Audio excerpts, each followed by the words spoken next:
Le jour se lève sur Iwashima, une petite île peuplée de 500 habitants dans le sud du Japon.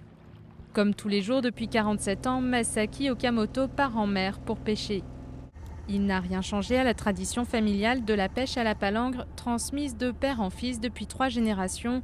Mais ce matin, le poisson ne mord pas. Je peux pas pêcher, les explosifs et les sirènes font peur aux poissons. Des explosifs et des sirènes, car tout près, les travaux de terrassement d'une centrale nucléaire sont en cours. Et ce, malgré l'annonce officielle de la compagnie qui avait déclaré, après l'accident de Fukushima, qu'elle suspendrait temporairement les travaux. Si vous entrez dans cette zone délimitée par cette bouée, vous devrez 5 millions de yens à Chogoku pour les avoir dérangés. 5 millions de yens, soit 41 000 € d'amende. Depuis 28 ans, les habitants d'Iwashima livrent une bataille sans relâche contre la compagnie d'électricité Chugoku. L'implantation des 2 réacteurs, qui devraient voir le jour d'ici quelques années, est à seulement 3 km de chez eux. Pour surveiller leurs moindres faits et gestes, des activistes montent la garde jour et nuit. Je pense que c'est ici le point de départ de la lutte antinucléaire. Et si on peut faire de cette lutte une victoire contre le nucléaire et arrêter la construction des centrales, cela pourra s'étendre dans le reste du Japon.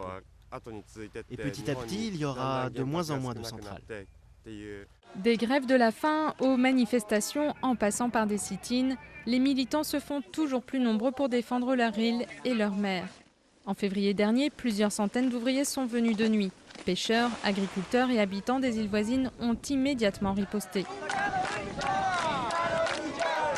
Au fil des ans, Masaki Okamoto et ses voisins se sont documentés sur les centrales et le danger du nucléaire.